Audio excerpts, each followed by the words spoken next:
दोस्तों नमस्कार। मजदूर मोर्चा में आपका स्वागत है।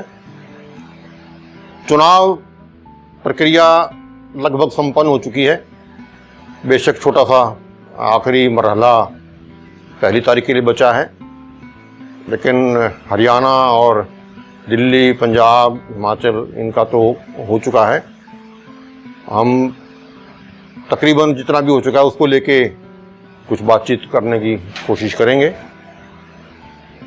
जिस तरह से पूरी दुनिया, पूरे हरियाणा में, दिल्ली में और यूपी और दक्षिण भारत में हर जगह जिस तरह से जनता का आक्रोश, जनता का उफान देखा जा रहा था भाजपा की गतिविधियों के खिलाफ, भाजपा की 10 साल की करतूतों के विरुद्ध जिस तरह से लोगों का उफान था, उससे लगता नहीं कि भाजपा पुनः सत्ता में लौट पाएगी।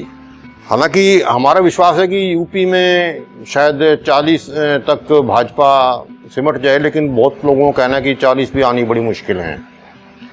हरियाणा में जैसा हमने उफान देखा जनता का, दिल्ली में जैसा देखा, चंडीगढ़ में जैसा देखा, पंजाब में जैसा देखा, यहाँ से भाजपा को कोई भी सीट मिलने की संभावना नज़र तो नहीं आती।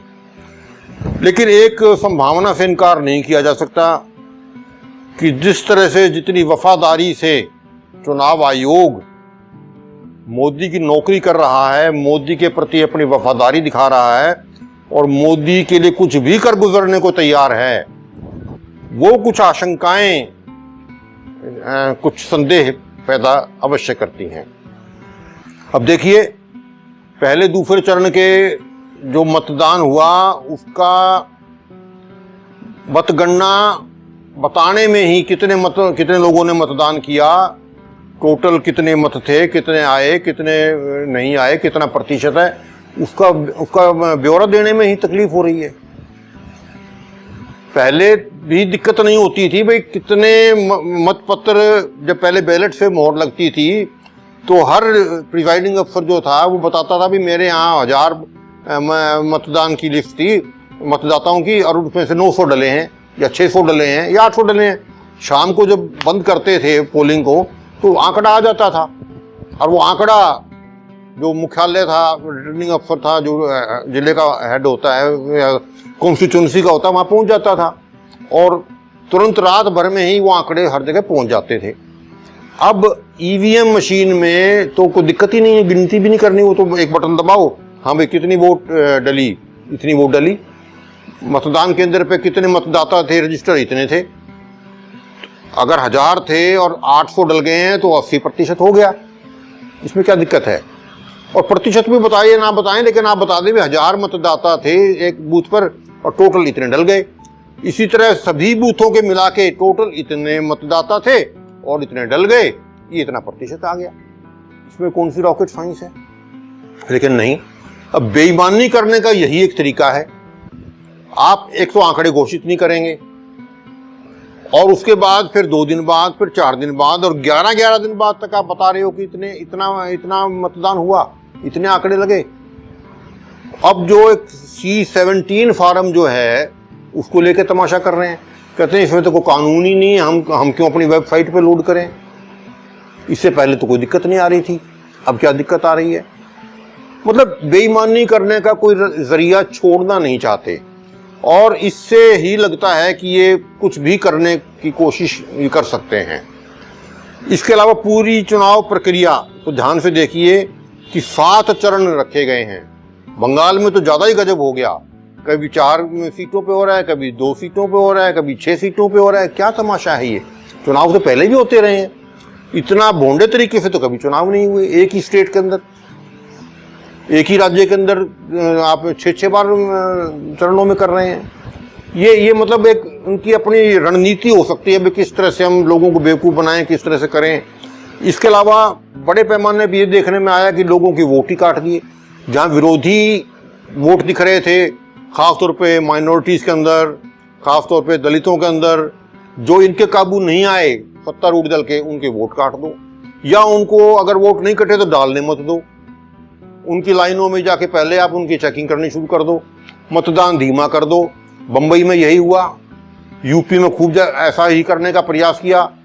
इवन दिल्ली के चांदनी चौक में भी 2-2 घंटे आपकी ईवीएम मशीन ही खराब है, बैटरी डाउन हो रही है, खड़े हैं लोग गर्मी के अंदर। खड़े खड़े क्या करेंगे, चले जाएंगे। भाजपा तो यही चाहती है कि अच्छा है जो हमारे खिलाफ आने वाले वोट अपने घर जाएं।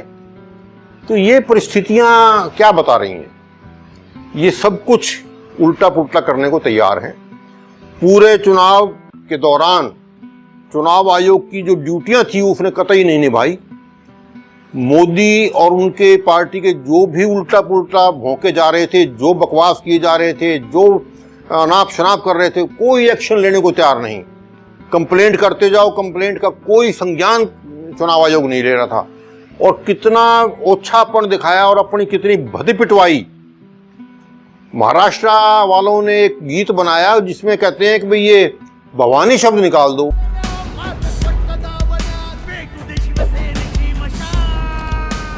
उन्होंने कहा नहीं निकालते, कर लो क्या करोगे हमारा। उनका तो भवानी शब्द भी तकलीफ दे रहा है और ये पूरा राम मंदिर उठाए सिर पे फिर रहे हैं, सारा धर्म प्रचार करे जा रहे हैं, हिंदू मुस्लिम कर रहे हैं, वहां कोई तकलीफ नहीं है। मंगलसूत्र छीन लेंगे आपका, आपकी भैंस खोल के ले जाएंगे, आपका 1-2 घर है तो एक घर ले जाएंगे, उस पर कोई तकलीफ नहीं है चुनाव आयोग को। महाराष्ट्र वालों ने, शिवसेना वालों ने अगर भवानी शब्द लिख दिया अपने गीत में तो बड़ी तकलीफ हो गई। ये चुनाव आयोग का हाल है। अच्छा, एक और मजेदार बात, चुनाव आयोग ने एक हिदायत जारी की इंडिया गठबंधन को कि आप अग्निवीर पे और संविधान पे नहीं बोलेंगे। क्यों नहीं बोलेंगे भाई? तो गीता पे बोलेंगे क्या? क्या मोदी के आरएसएस पे बोलेंगे क्या? क्या मोदी का गीत गाएंगे क्या?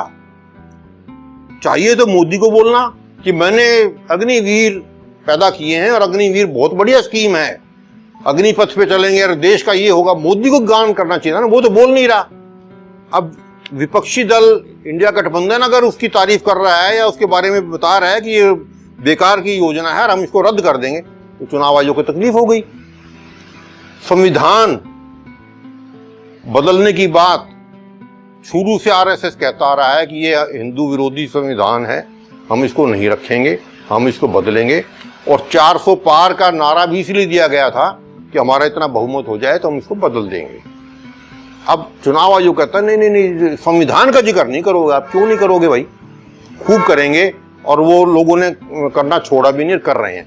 तो मतलब चुनाव आयोग बिल्कुल अपनी पूरी वफादारी मोदी से निभा रहा है, बिल्कुल कपड़े उतार के नंगा होके नाच रहा है। उसे कोई शर्म लिहाज इस बात की नहीं है कि मैं क्या कर रहा हूं।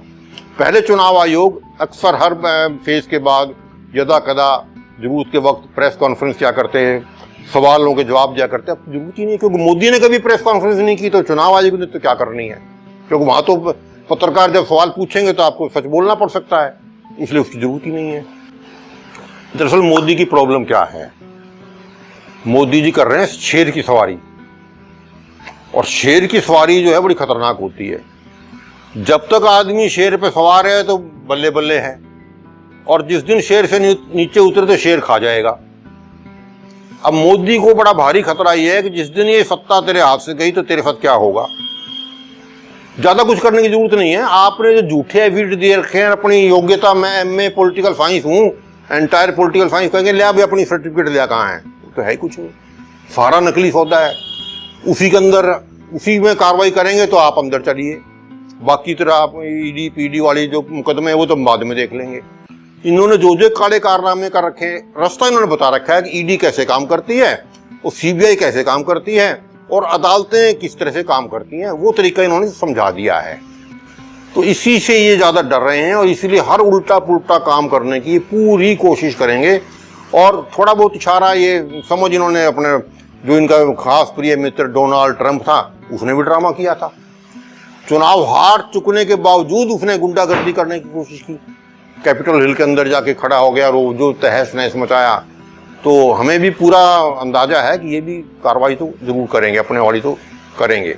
और उसके बावजूद भी मुझे लगता नहीं कि देश के अंदर इनकी गुंडागर्दी इतनी चल पाएगी, क्योंकि जब जनता इस तरह से खड़ी हुई है, जनता यहाँ पे बहुत बड़ा विशाल बहुमत है, विशाल जन समर्थन जब किसी पक्ष में आ जाता है तो गुंडागर्दी बहुत अधिक चलती नहीं। हाँ, इसका खमियाजा पूरे देश को भुगतना पड़ सकता है, वो एक अलग बात है। जब इस तरह की परिस्थितियों से लोग भिड़ेंगे तो जाहिर है नुकसान तो होगा। और सत्ता में जब आ जाएगा विपक्ष, इंडी गठबंधन, और उसके बाद ये कौन से निचले बैठने वाले हैं, ये भी अपनी हरकतें करेंगे और उसके बाद भी वही कार्रवाइयां तो होंगी, तब भी संघर्ष तो होंगे। और इनको काबू करना कोई इतना आसान नहीं होगा। इन्होंने कोई क्षेत्र छोड़ा नहीं, कोई यूनिवर्सिटी छोड़ी नहीं, कोई संस्था छोड़ी नहीं जिसमें इन्होंने सारे अपने निकम्मे निकृष्ट व्यक्ति, अपने वफादार, संघ के वफादार, मोदी के वफादार, और मैं अगर ये कहूं कि देश का सत्यानाश करने वाले हर जगह इन्होंने बिठा रखे हैं। बेशक यूनिवर्सिटियों की वाइस चांसलरशिप इन्होंने बेची हैं, प्रोफेसरों की जो तैनातियां की हैं वो बेची हैं, लेकिन केवल उनको बेची हैं जो इनके वफादार रहे थे और रहने की संभावनाएं हैं, उनको ही वो पद बेचे गए हैं। अब आने वाली सरकार, इंडिया गठबंधन आता है, उसको उन सब से निपटना कोई बहुत आसान सा काम तो नहीं है, मेहनत करनी पड़ेगी वहां पर भी। तो इन सब बातों को देखते हुए आने वाला अगला समय है कोई बहुत आसान हमारे लिए होने वाला नहीं है। संघर्ष तो जबरदस्त होगा। अब ये घोषणा होगी है इंडिया गठबंधन वाले की 1 तारीख की शाम को ही, हालांकि चुनाव 5 बजे बंद होता है, मतगणना क्या नाम है, मतदान पूरा हो जाएगा और उनकी मीटिंग होकर अपना प्रधानमंत्री घोषित कर देंगे। अब बड़ी भारी समस्या होगी भाजपा के लिए। तो ये इतना ये गठबंधन है, अभी चुनाव का रिजल्ट आया नहीं, उससे पहले ही घोषणा करने जा रहे हैं, तो बड़ा परेशानी हो गई। अब बदले की कार्रवाई के तौर पर, उसके जवाबी कार्रवाई के तौर पर इन्होंने भी अपनी मीटिंग बुला ली है। ऐसा सुनने में आ रहा है कि ये भी कम से कम अगर प्रधानमंत्री का नाम सही तो अपना नेता तो घोषित करने जा रहे हैं। ये वो नेता प्रधानमंत्री बनेगा या नेता विपक्ष बनेगा, वो समय बताएगा, लेकिन जवाबी कार्रवाई के तौर पे इन्होंने भी अपना नेता घोषित करने की संभावनाएं व्यक्त कर दी हैं। तो इन हालात में हमें बड़ा चौकस रहने की आवश्यकता है। और असल बात तो ये है, जैसे मैंने पहले कहा, कि ये चुनाव कोई कांग्रेस पार्टी या यूपी में कहें तो आपका जो समाजवादी पार्टी है, ये बात खैर आम आदमी के लिए तो नहीं कहा जा सकता। आम आदमी पार्टी के लिए कांग्रेस और सपा के बारे में तो मैं ज़्यादा कह सकता हूँ, इनके कोई बहुत ज़्यादा संगठनात्मक ढांचे कोई बहुत कारगर नहीं है, कांग्रेस का तो खास तौर पर नहीं है। वरना अगर इनके ढांचे मजबूत होते तो इनके हर पोलिंग बूथ के ऊपर मजबूत पोलिंग एजेंट होते और वो बाकायदा C17 का जो सर्टिफिकेट है वो पोलिंग अफसर से लेते, और सारे कांग्रेस के जितने भी या इंडिया गठबंधन के जितने भी उम्मीदवार हैं उन सब के सर्टिफिकेटों को पब्लिश कर सकते थे, जिस तरह की तमिलनाडु में किया है। हालांकि वहाँ सरकार है, बेशक सरकार है, तो भी है, कोई दिक्कत नहीं है। लड़ने वाला हर उम्मीदवार अपने अपने C17 सर्टिफिकेट एकत्रित कर सकता है। C17 सर्टिफिकेट वो होता है जिसमें मतदान खत्म होने के बाद पोलिंग अफसर लिखता है, सर्टिफाई करता है कि इतना मतदान हुआ, दस्तखत करके देता है, और वो पोलिंग एजेंट का लेना अधिकार है। अगर उन्होंने वो लिए हैं और पार्टी स्तर पे, गठबंधन स्तर पे उन सबको एकत्रित करके पब्लिश कर सकते थे, लेकिन ऐसा कोई पब्लिकेशन गठबंधन की तरफ से हमें नजर आया नहीं। तो ये सब कुछ चीज़ें हैं जो मतलब एक विपक्ष की कमजोरियां कही जा सकती हैं। फिर भी हम उम्मीद करते हैं कुछ न कुछ बेहतर ही होने की संभावनाएं हमें नजर आ रही हैं। धन्यवाद साथियों।